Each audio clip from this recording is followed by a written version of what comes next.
Hello, my name's Connie Eigenmann-Malik. I represent Fort Hays State University in Hays, Kansas, and I'd like to talk to you about media influence on the family storytelling experience. Since 1477, the Eigenmann family has lived in Waldkirch, Switzerland, and supported the library and religious community of St. Gallen. I come from a rhetorical communication background and have done dissertation work in the collection of orally transmitted tales of the brothers Grimm. My family roots also include German-speaking Grimms, sometimes pronounced Greems or Greamies, from further north. I've collected data from both regions on numerous occasions. I also have personal experience raising a family of 8 children in the midst of media influence that now borders on the violent.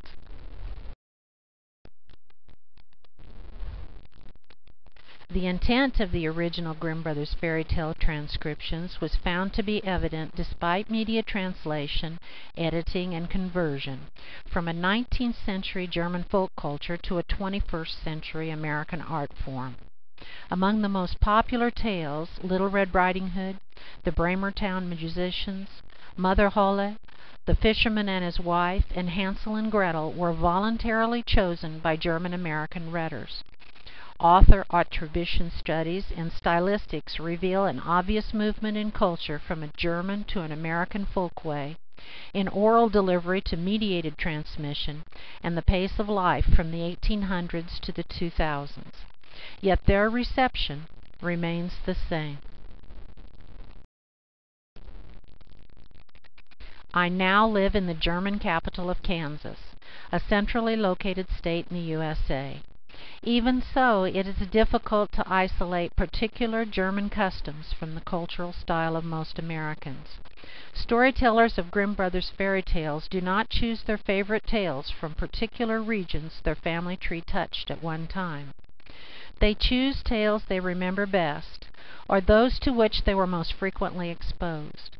This exposure came from oral sources as a child, theatrical productions, illustrated books, films, Disney cartoons, and a mixture of media sources as they raised their own children and grandchildren. Time devoted to their retellings varied from about a half to 10 pages of transcription. Only 5 readers were found who used German in part, or in the couplets like "Nibble, nibble like a mouse, who's that nibbling at my house?" 3 readers had been born in Germany, and the other tellers were distanced by up to 8 generations from their origin. Rollicking humor was expressed in 3 tales, and emotional content varied in 3 others. 5 tellings were delivered deadpan without emotional display and either verbal or nonverbal communication. All tellers and audiences expressed enthusiasm for the story's value in their lives. 2 readers were from a white-collar background and 1 from blue. All others were mixed. 4 tales had been transmitted solely by interpersonal means. No media, even books, had been part of their translation. All except 3 chosen tales contained the memorized couplets recited by protagonists. Effects on the individual do not seem to vary with the media involved in presenting culture, communication, or social change. Cultural imperialism and its result, cultural mediocrity, do not seem to be in evidence in the rendition of fairy tales today. Oral storytelling, printed forms, audio cassettes, and radio plays, films, television, social networking sites, blogs, vlogs, wikis, and the variety of internet presentations all overlap and vary with content, situation, and sophistication. The Grimm Brothers collection of 19th century tales reflects a variety of arts for catharsis in today's child. These boys in the picture, they need affirmation, and their solace continues in 21st century children by electronic rendition. The tales are impactful and intimate to everyday life. Television and children's websites offer a national stage upon which the world's future resolves conflict. It is no less a part of young lives than sitting on a lap while a story is read. The conflict resolution evidenced by children on an individual scale reflects that of the German national consciousness. Various disciplines present cultural understanding as a changing autonomy. Themes of moral order and social crisis are reflected in German migration patterns to the United States. The middle-class social and political values adapted well and remained embedded in over 200 Grimm Brothers tales. However, when placed on American soil, individualism supplanted the virtue of belonging to a separate German people. Culture, social systems, and moral order are reciprocal, and they must be studied holistically.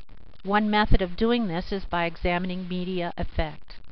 Children's active use and viewing patterns reflect hopes, fears, popular culture, and even dreams. Familiarity of content is produced by retellings, reading experiences, and supportive context. I study personal and situational renditions of the tales in families, a symbolic interaction that reveals German culture and appreciation for the oral art of storytelling.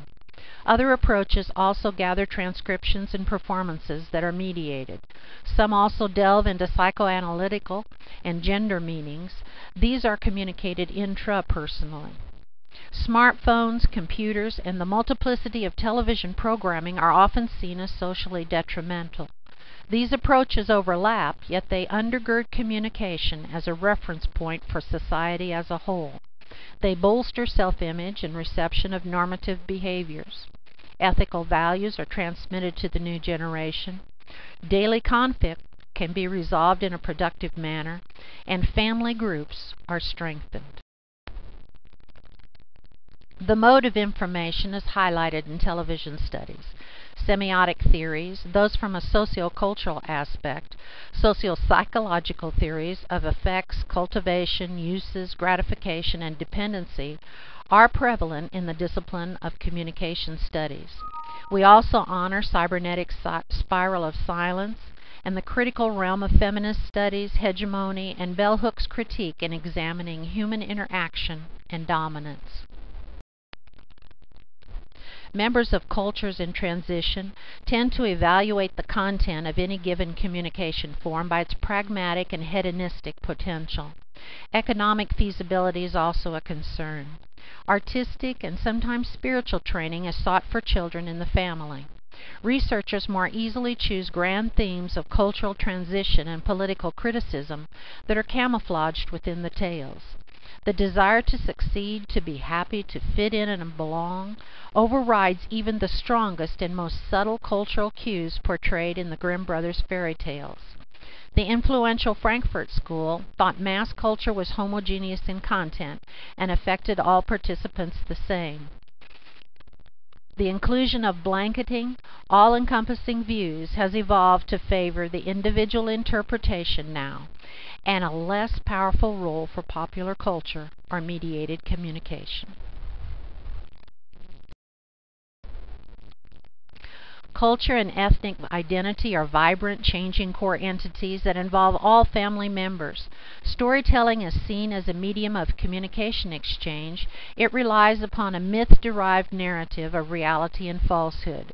When culture translates itself from one generation to the next, from one language to another, and from one medium of presentation to another, the culture can easily diffuse beyond its original parameters. This cultural transformation can be seen in a dominant as well as a subculture. In current 21st century mediated American folkways, the preserved Grimm Brothers Märchen still release an artistically bound undercurrent of myth, truth, and support for today's child. Neither the printed page, nor the subsequent convergent media, nor the dissolving of a Germanic culture in the United States have eradicated the deep-set truths these narratives hold. Violence, couched in fictional, mediated narrative, could be a necessary ingredient for the survival of children everywhere. Thank you.